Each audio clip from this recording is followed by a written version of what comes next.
At Ambit Capital are thrilled to host the management of Gujarat Pipavav for their fourth quarter earnings call. On the call today we have Mr. Kjeld Pedersen, the MD, and Mr. Santosh Breed, the interim CFO. We'll start with a brief address by the management and then have Q&A. So without further ado, sir, can we have a brief address? Thank you. Yes, good afternoon, everyone. This is Kjeld Pedersen, Gujarat Pipavav Port.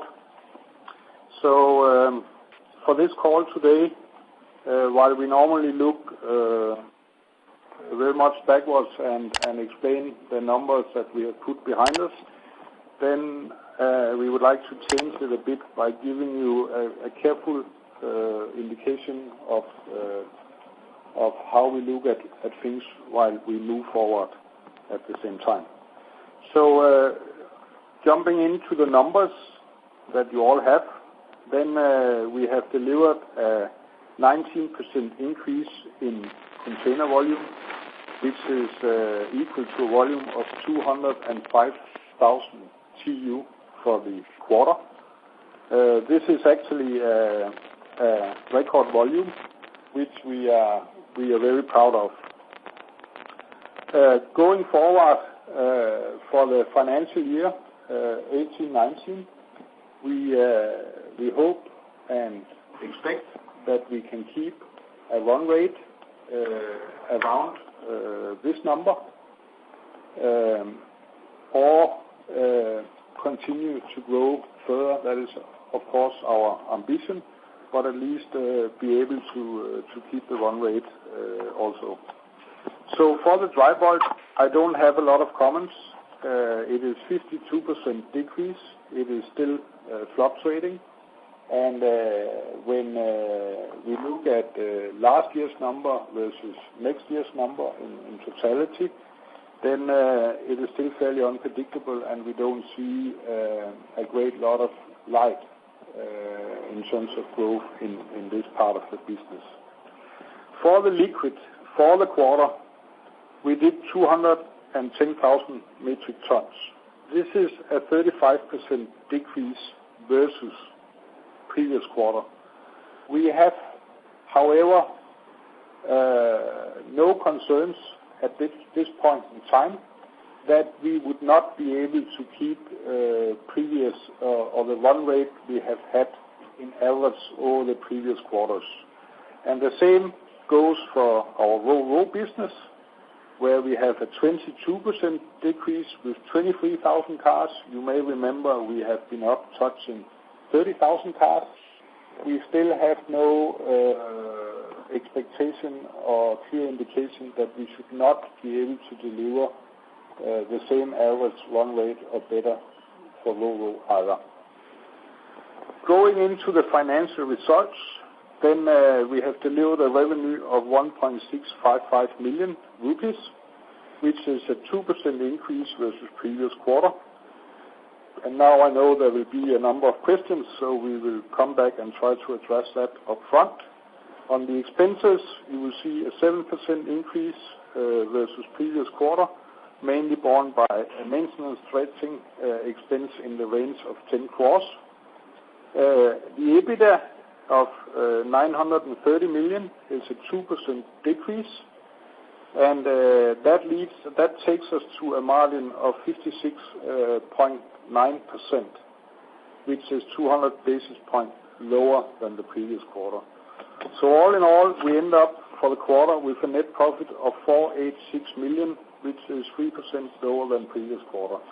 So we have delivered an all-time quarterly record in container volume, but when we compare this quarter with the same quarter last year, then we have, of course, looked at the financial results versus the volume, and the difference on the big ticket one-off items is that last year in the same quarter we had 23 crores of income from offshore and 6 crores from SFIS. At the same time, the dredging, which do not take place every year, has had a negative effect on our expenses of 10 crores. So if you are taking those three fairly significant influencers on our accounts, then we are on par in terms of EBITDA in the range of 59%. So then I would like to take you to the key highlights for the year, full year, ended 31st of March. On containers, we had a 6% increase versus previous year.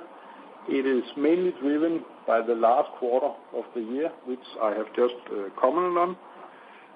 We have overall a 12% decrease in the dry bulk of 1.82 million metric ton. For the liquid, we are very happy to announce that year on year we have now a 49% increase versus previous year, and the same for the ro-ro with almost 100,000 cars, an increase of 18% versus previous year. So that takes us to a revenue which is a 5% decrease. I have just explained on the offshore, which all came more or less in one quarter, and the SFIS for the year. On the expense part, a 4% increase, but again, be mindful of the dredging, which only happens every second or even we try to push it to the third year, depending on the exposure to safety risk. EBITDA ended up with an 11% decrease at 3,741 million and a margin of 57.8%, which is 360 basis points lower than previous year, but again keeping the SFIS in mind. So net profit at 1.985 million, 21% lower than previous year, but with full tax expense for the full year actually. So those were my comments. On the next slide, we have the volumes. I don't have a lot of comments. You're welcome to ask questions, but they reflect what I've taken through, and the increased container volume is of course reflected there, combined with a continued effort to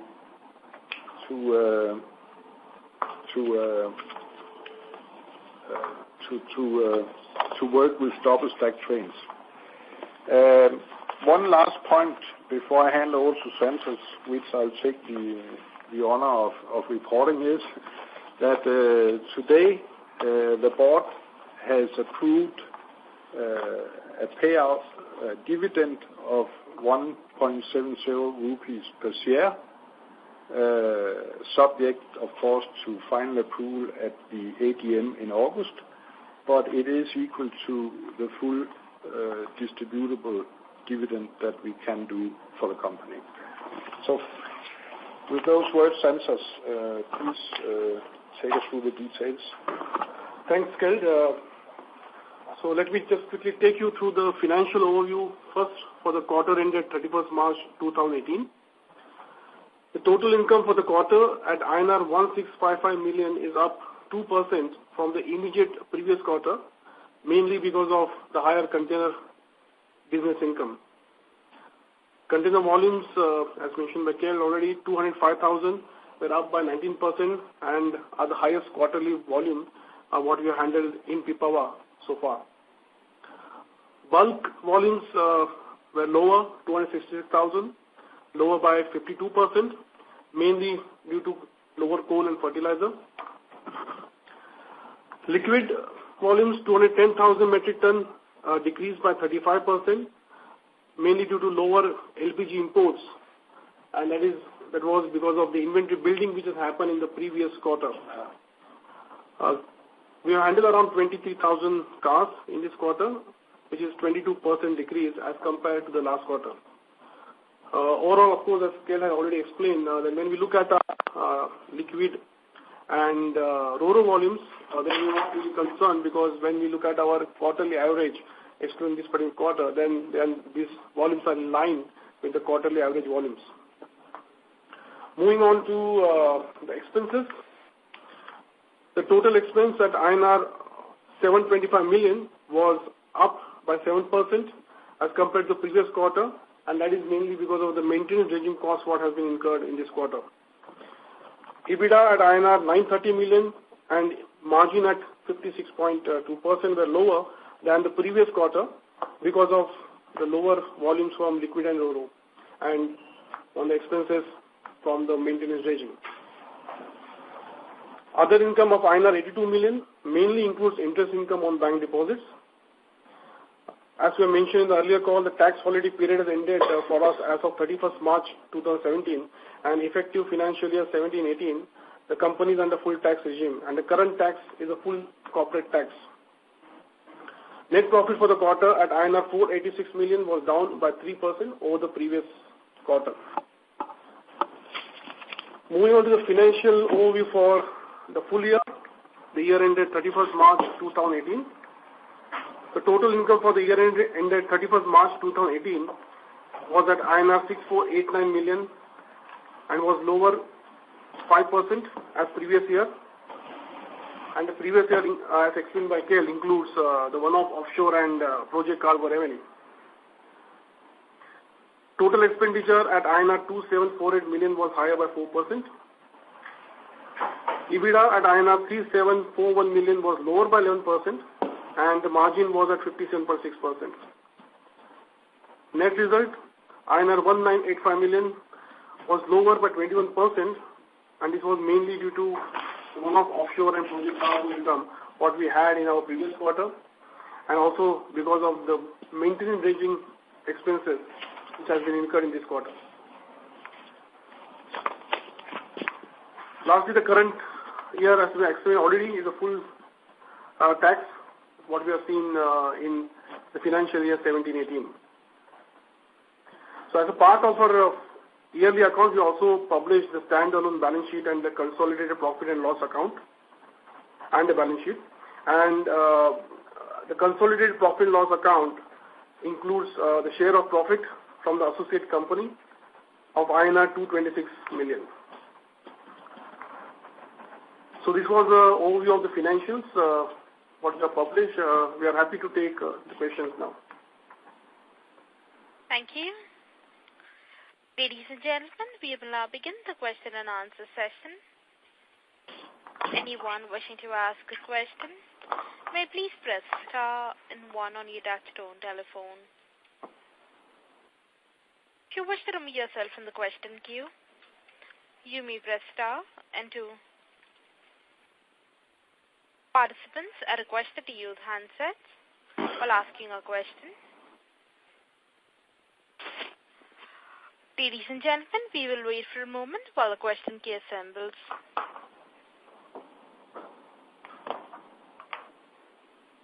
The first question is from the line of Nitin Arora from Axis Mutual Fund. Please go ahead. Hi, good evening. My first question is that when we look at your container volumes, which is driven by the line addition, it seems a 68,000 TEUs monthly. Kel, just wanted to know that is this something, the exit run rate we would be working for FY19, because your ME1 exit, which any which ways was not that significant in terms of volume, has that impact played out in the 68, and what number we should be working on a monthly basis? That's my first question. So let me try to elaborate and maybe even give you a little bit more information. So this ME1 Europe service phased out, I think it had 1 or max 2 calls in the beginning of January, and then it was immediately replaced by the FY3 service. So you can say that change of service, including the change in volume, has been filtered out for this quarter. We have, however, during the quarter, as we write, so we have had some ad hoc calls with empty containers. We have even transshipped some empty containers, which are, from a revenue perspective, at a lower realization per TEU. And then we have had a very healthy growth underlying in coastal volumes. So coastal volumes, empty containers and transshipment containers is having a negative impact on the realization. But volume-wise, as I said in the beginning, then we will try to work very hard on of course on better than status quo, but as a run rate for the full year, where you rightfully say it's around 68,000. That would definitely be very much in focus to keep that run rate or better. And I keep saying better because we want to grow further, but what I'm also saying is that there are no indications that we should do much worse at this point in time, although it's, as you know, we can't predict the full year. Yeah. Okay. My second question is that when we look at the container freight index over the last 1 month, it has cracked significantly. It's almost like $200 now. Given that our country is very import heavy, is there been a change you have seen in April or let's say May, 15 days or 17 days? Have you seen any trade disruption or trade slowdown?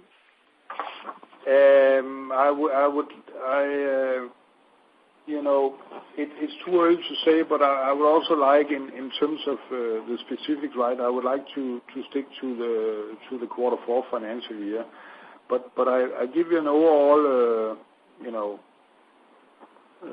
interpretation of how we see it is that when the freight rates are dropping like that, then our customers also very often become less eager to launch new services and do new things.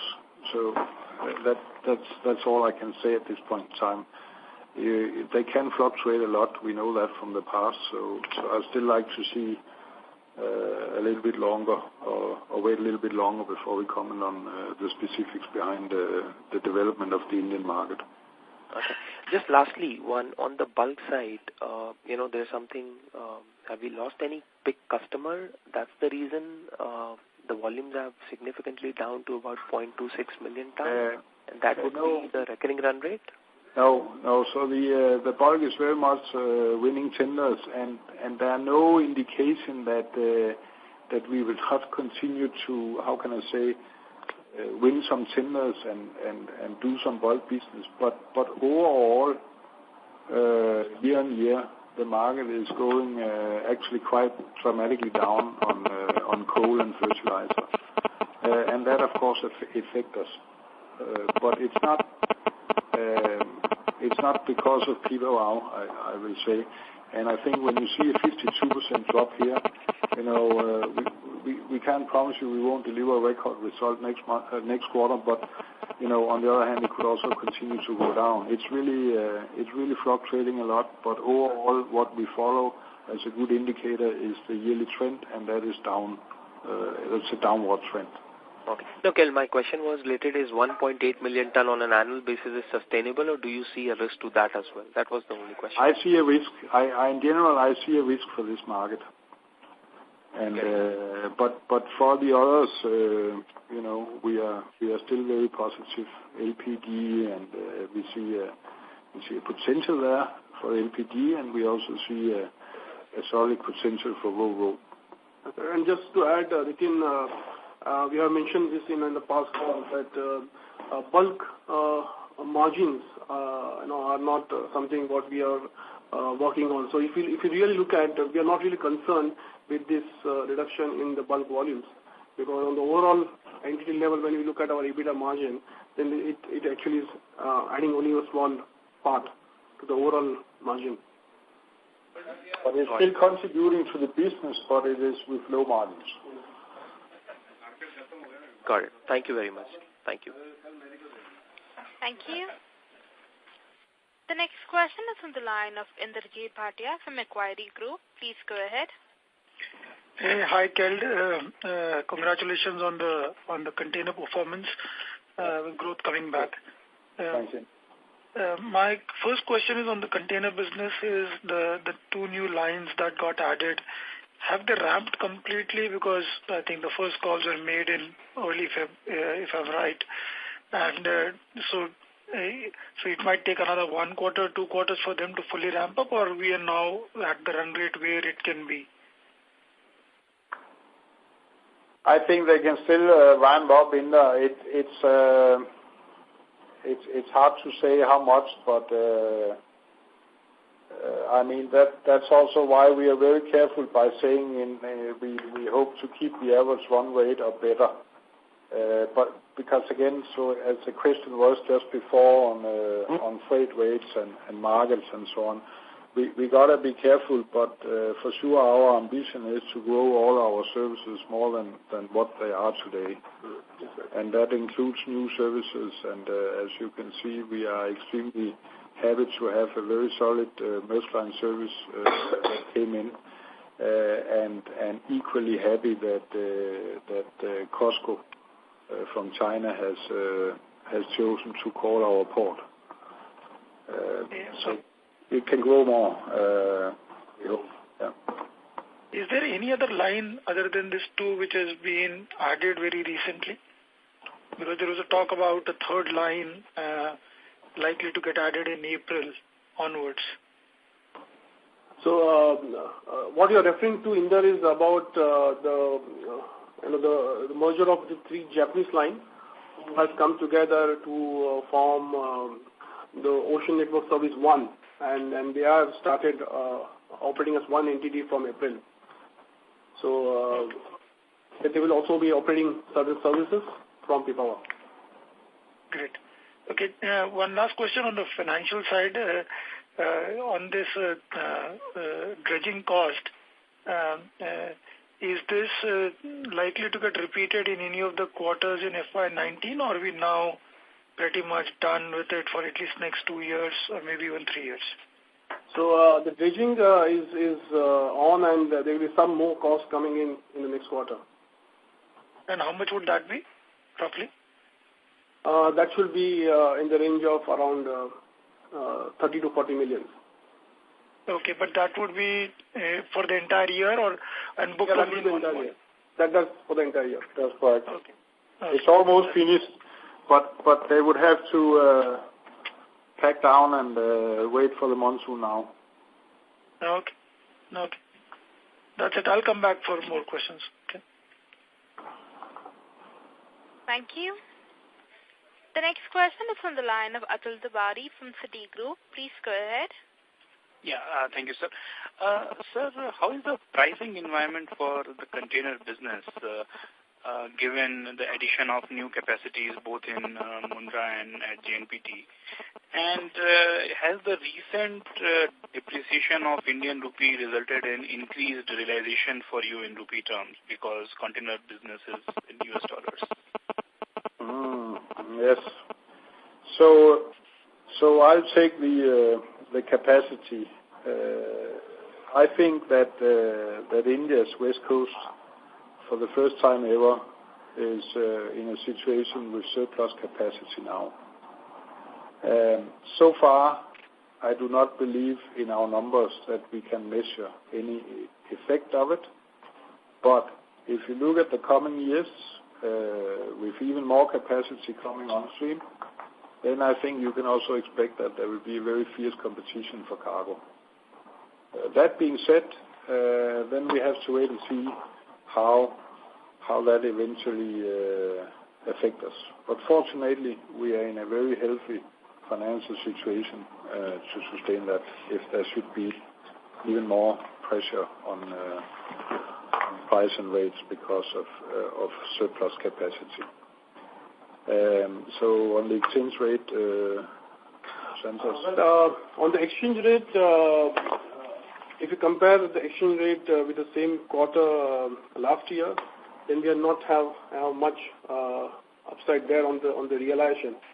But yes, now of course, is trending, and we expect to get some benefit on realization going forward with strengthening of the exchange of the INR. Okay. And sir, how much was the maintenance dredging expense booked in the quarter? Sorry, I missed that number. So more than 100 million, just around. Yeah. Sorry, sir, come again. It was 100 million, 110 million, yeah.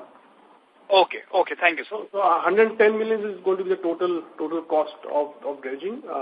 So right now in this, we are in the range of around 60 million, and the balance, as I mentioned, it will be in the next quarter.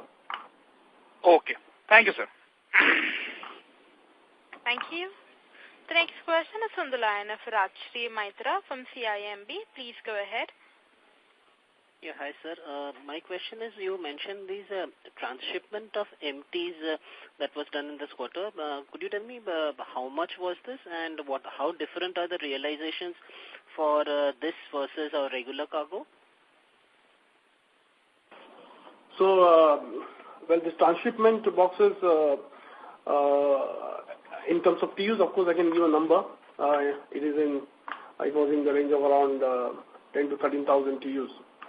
And the realization, of course, are lower than the full box normally we handle, but I don't think we can give a particular number right now for that. No, so we have to consider the specifics of our rates for commercially sensitive. But I think, in general, when I make the statement that empties are at lower rates, so this is in line with the norm of the industry. And it is also in line with the norm of the industry that the transshipment cargo in general provides for less revenue than exim cargo.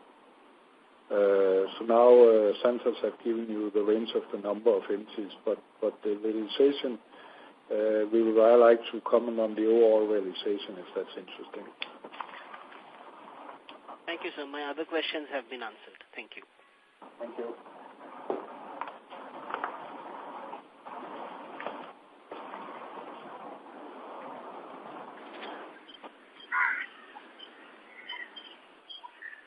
Aditya, your line is unmuted. Please go ahead. Hi, sir. This is Aditya from Qtr4 Securities. I had a few questions from my side. The first question was that these transshipment volumes which are there, so just want to understand the nature of these volumes. Why have they happened, and is this a sustainable business or not? Yes, so no. The second question is no, it's not. We don't see it as sustainable. We see it as happening ad hoc, and it is a matter of some of our customers, or the carriers as we call them, that has the need to reposition equipment around the world because of the trade imbalances that sometimes require empty containers in one place to meet the export, and in other places they have surplus. So it is not sustainable, but it could happen ad hoc. So there are three things. So the percentage of empties are high at lower rate normally. There's a transshipment in it, which is normally at lower rate in the industry. And what was the last one? Now I dropped the ball here. So yeah. So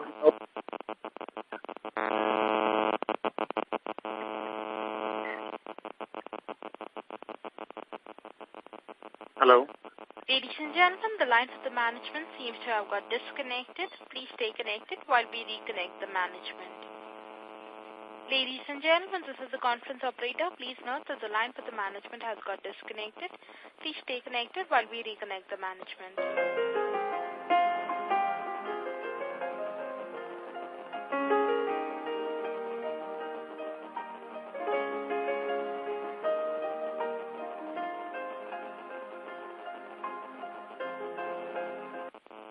Ladies and gentlemen, thank you for patiently holding. We now have the line for the management reconnected. Thank you, and over to you, sir. Yeah, I just want to say it was not us reconnecting or disconnecting because I dropped the ball. It was the line. But so three things: transshipment and empties, and the final one, which I also mentioned in the beginning, is that our coastal volume has grown. Coastal volume is also a different ball game than the EXIM trade. I hope that gives you a little bit of insight. Sure. So just a little question on coastal. What is the quantum of these volumes this quarter, and do you see an opportunity to increase this part of the business? If you can just throw some more light on the commodities or the routes. So in general, I mean, in the very big picture for us, India is doing around 5 to 7% of cargo transport at sea for domestic cargo. In many other countries, they go up as high as 50-60% of the cargo going coastal. So with India's 7,500 kilometers of coastline, whereof Gujarat is a very large portion of that, we are continuously hoping for a takeoff of more coastal transport of domestic cargo. So we are pursuing it. We are having a focus on that because that part of the business, although at a different realization, is still contributing in the overall picture and adding value to the EXIM trade as well in terms of the container flow. Sure. So my second question was more on realizations for us going forward. Now I believe from a Pipavav perspective, the rate which we are charging have been fairly static for some period of time. At what capacity utilizations do you start thinking of both taking a price increase and B, thinking about the next round of capex? Okay, let me just first answer your question on the realization. Number one, when we look at the realization now, of course, because what Ken mentioned earlier on the transshipment volumes, empties, and the coastal volumes, and as well as the pricing pressure, right? The realization are lower. Sure. We expect to be in the range of around 6,000, going forward in that range, right? So that's number one. The second question was on your capacity utilization, and in at what stage we should take and tariff rise, right? So I think tariff rise will be driven mainly, of course, by the market, and we keep on evaluating, right, the market situation. So as of now, of course, we don't have any plans to look at any tariff increase. I think it's fair to say in a supply demand where there's oversupply, so there's oversupply of capacity. So without coming into commenting on specific rates or anything like that, then I think with an oversupply of capacity, then I would not expect tariff increases in the overall market, if I can make that a general comment.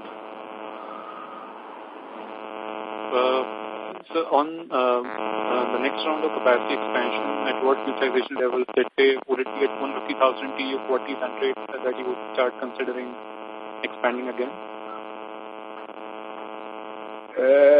We have said that we have a capacity of 1.35 million TEU.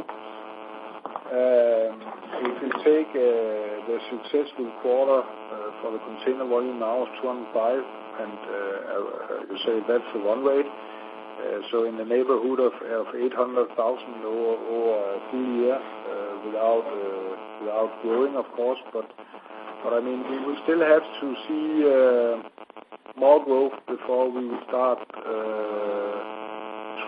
triggering our master plan that has taken into consideration that we can grow. At this point in time, we still have surplus capacity that we need to fill in a competitive market with surplus capacity at our competitor locations as well. Thank you, sir. That clarifies. Those are my questions. Welcome. Thank you. Thank you. The next question is from the line of Abhijit Pathak from Sundaram Mutual Fund. Please go ahead. Sir, I have two questions. First one is, what is the frequency of this maintenance dredging? Once in how many years do you have to do it? I think if you look at the past and you take it in every second year, then it's not completely wrong. But what we do is that we are continuously evaluating and postponing until such time where we are on the limit to become uncomfortable from a safety perspective. So if you go back to the last time it happened in the accounts, I believe it was in 15, in the end of 15 maybe, the second half of the year. And now we are in the first half of 18. But it is coming and it is fluctuating in terms of cost because of the currents, the fluctuation, the strength of the monsoons, and so on. Because there are some siltation of the channel and alongside our berth every year. That was a long answer. So now the draft is back to 14 meters? Yeah, so we, that's why we dredge, right? That's also to so our declared draft is 14.5 meters at the port. And when I say we get out of the comfort zone if we don't dredge, then it's of course because we will over time get a lower draft while we are declared 14.5 meter draft, which put the vessels at risk of touching the sand in the bottom, which we do not want. So the draft has not changed at any point in time. Sure. The second question is, could you give us an idea about the revenue breakup between container, bulk, liquid, and ro-ro? I can of course give in the overall percent. So out of the total revenue, which will be around 70% will be container, and basically another 10% will be bulk and another 20% will be between liquid and ro-ro. So you can take those percentages for your analysis. So what we have not seen is the operating leverage which usually plays out for GPPL whenever container and liquid do well, segments do well. This time that is yet to play out. Any comments on why it's happening? One thing is of course the realizations are down in container, but any other reason why we are yet to see the kind of operating leverage which we have seen in the past cycle? I think that's the reason because as Kel explained earlier that when we look at our volumes, container volumes, but compared to the realizations, right? Then because of this transshipment empties and the coastal volume which is added to this overall volume has resulted in drop in realization, and that's the reason why you can't see this operating leverage actually. Okay, sure, sir. I'll get back to you. Thank you. Thank you. Ladies and gentlemen, in order to ensure that the management is able to address questions from all participants in this conference, please limit your questions to 2 per participant only. The next question is from the line of Kushan Parekh from MK Global. Please go ahead. Yeah, hello. Thanks for taking my questions. My first question is on the container realization part. Basically, if I'm not mistaken, you just mentioned the container realization is in the range of around 6,000 rupees per TEU, whereas last quarter it was, if I'm not mistaken, you would mention it was 6,500 to 7,000 TEU. So just wanted to understand if this drop in realization is purely because of this additional transshipment, coastal and empties volume that we have done, or are we facing some sort of pressure on our regular container volumes as well? So it is both basically, yes. In this quarter in specific, we have seen this drop because of transshipment and the coastal volumes. But overall, there is a price pressure because the consolidation happening in the shipping industry. And that's why I mentioned that this is the range which we are working on going forward as well. Okay. So when I mentioned 6,000, not exactly 6,000, the range of 6,000, maybe 6,000 to 6,200 is what we can look at. But we continue to see this price pressure. Understood, sir. Understood. And secondly, on the container volumes, we've spoken about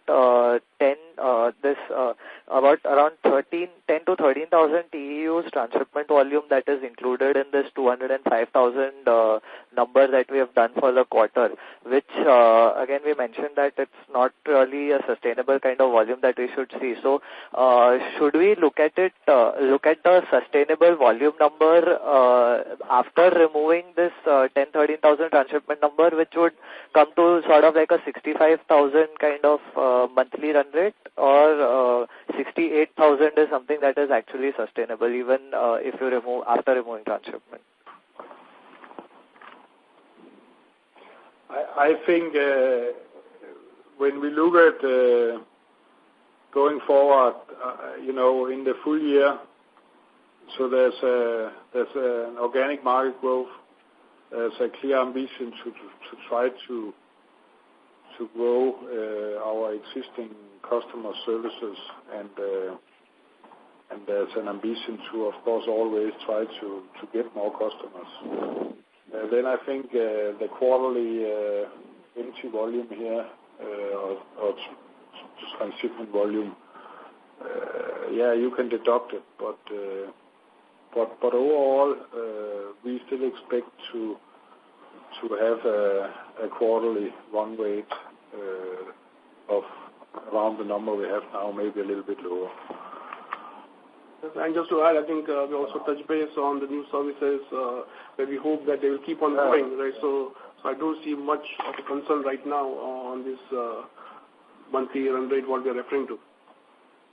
Understood, sir. Just if I could just squeeze in one more question. We was just a moment ago we were speaking about the split up between container, bulk and ro-ro in terms of revenue. Can you give us an indication of how that would be at the EBITDA level? It will be very difficult to split at the EBITDA. I think we're not going to do that right now. We are still in a situation where we have one operator doing LPG. We have one main customer on the ro-ro delivering main part of the volume. So it is commercially sensitive, and so we are just not ready to do that. Understood, sir. So just if you could just give a broad indication, basically container forms 70% of your revenue, but they would form a significantly higher percentage of your EBITDA levels. We can at least take that away. So I think it's the same answer. I think we have LPG, ro-ro. We are happy. We think it's good business. It's extremely interesting business for the long term.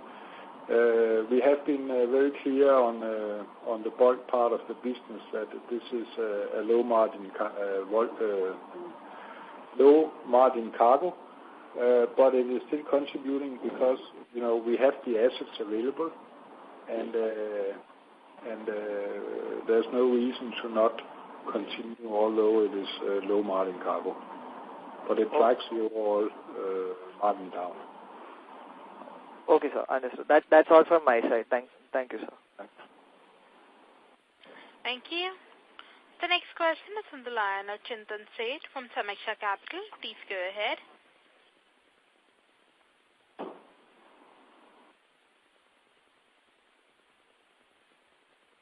Hello. Hello. Yeah. Thanks for taking the question, sir. Can you provide the coastal container number, volume number for the quarter? In the range? Coastal for the quarter was in the range of around 23 to 25,000 TEUs. 23 to 25, that is a quarterly number, right? Yeah. And we see this business as an opportunity for ramping up going forward. So we have had a lot of fluctuation in the coastal volumes in the past. So we've not spoken about this in the previous quarters because it's relatively small scale compared to the total. But what we are saying is overall India is only having around 5 to 7% of the domestic cargo going out at sea as coastal cargo. We are finding it interesting because there's an enormous amount of cargo being transported domestically in India. So we would like to see the coastal transport of domestic cargo increase continuously year on year.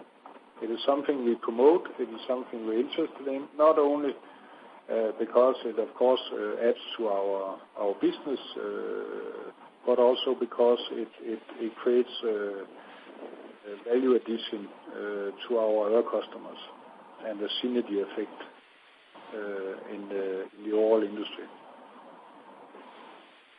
Sure, sir. And any capex number, maintenance one, what would be that range? 50-100 crores annually?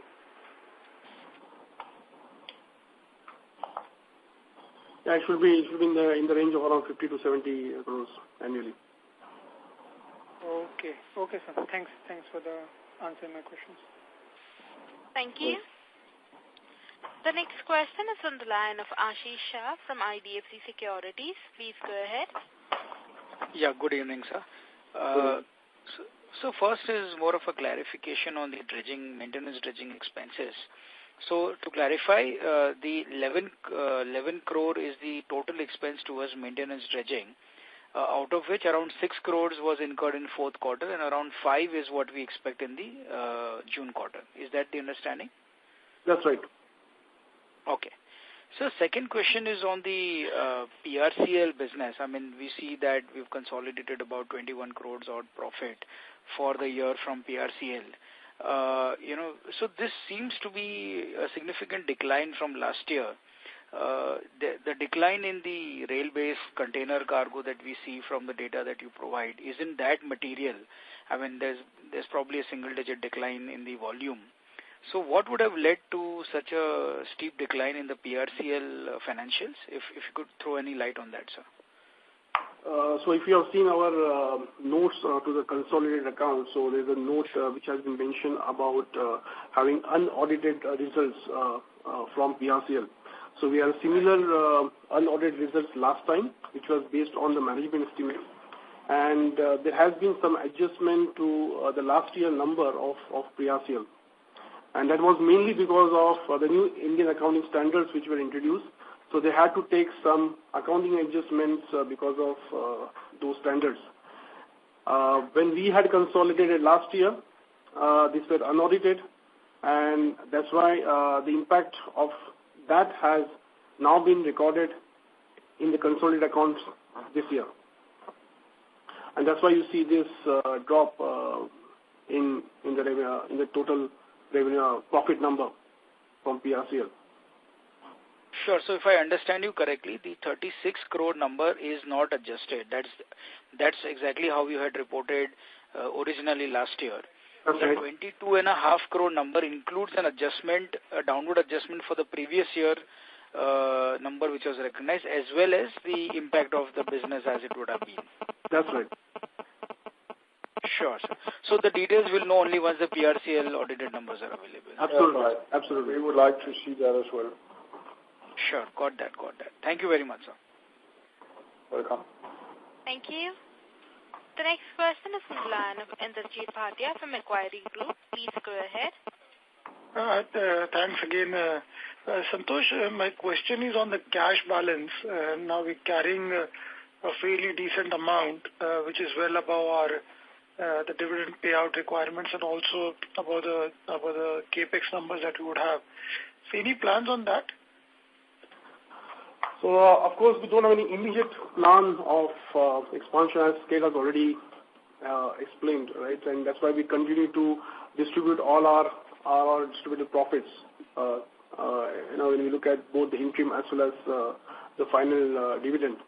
But when we see an opportunity basis on the capacity which has been utilized, so right now we are in the range of around 60% of capacity utilization. So when we see an incremental volumes covering and increasing our utilization, then of course we'll start looking at our further expansion plan. But on immediate basis, I don't see, and we're not going to have that. So if I can add a comment to it, as Santosh says, no immediate plans, but But it's also fair to say that we are perfectly aware that even with the full payout of dividend, then we are accumulating even more cash. So we're perfectly aware of that, and we are alert to it, and we continue to try to look into the future and our opportunities. But there are no specific things to talk about or announce for this quarter, next quarter, or whatever. Sure. And just sorry to harp on this dredging number. Just kind of continuing from the Ashish question is, so whether 6 crore has been provided in the numbers or whether 10 crores have been provided in the quarterly numbers? So 6 crores have been provided. So I think I opened up with the wrong statement on the quarter. I think that's why I confused you. No problem.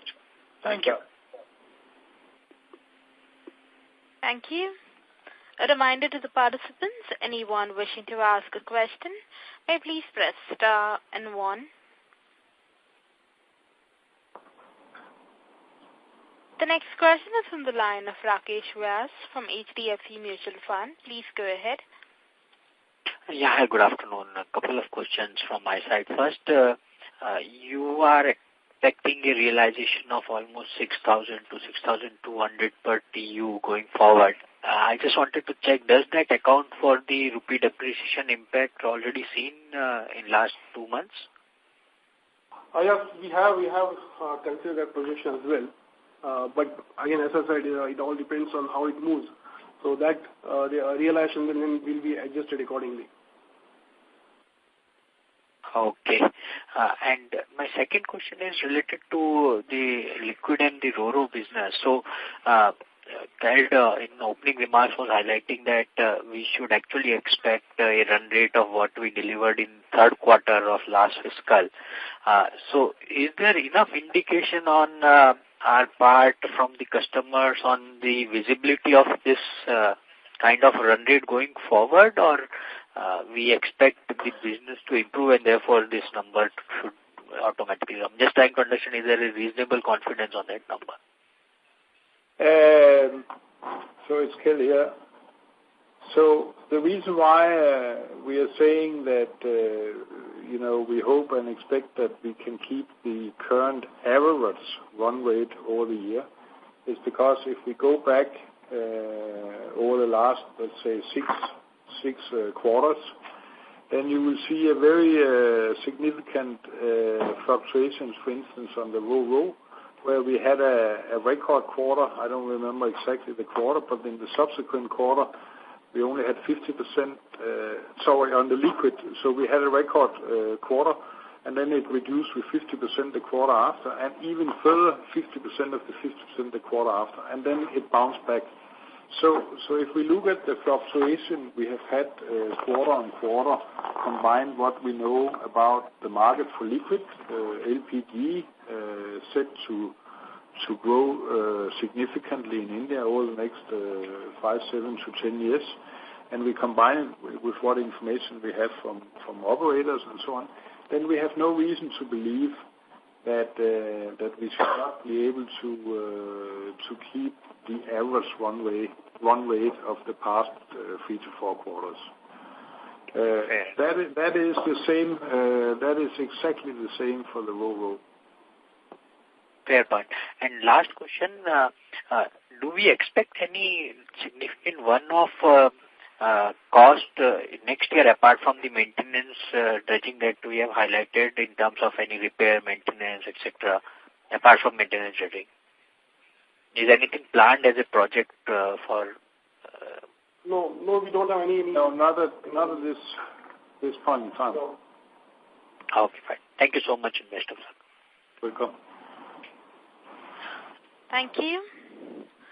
A reminder to the participants, anyone wishing to ask a question, may please press star and 1.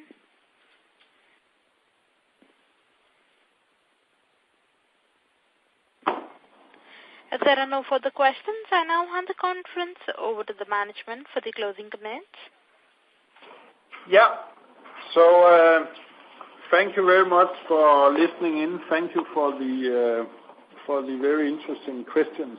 They are always interesting, and we're very passionate about what we're doing, so we always look forward to the call here. We are proud of the container volume.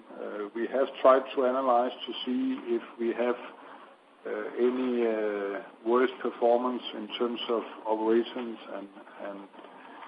and other parts of the business by analyzing, taking out the offshore, offshore and product cargo, which we obviously continuously are on the hunt for, and then the SFIS combined with the dredging. So all in all, I think we are fairly happy with the result, and we are in particular proud of having the turnaround of the quarterly container volume.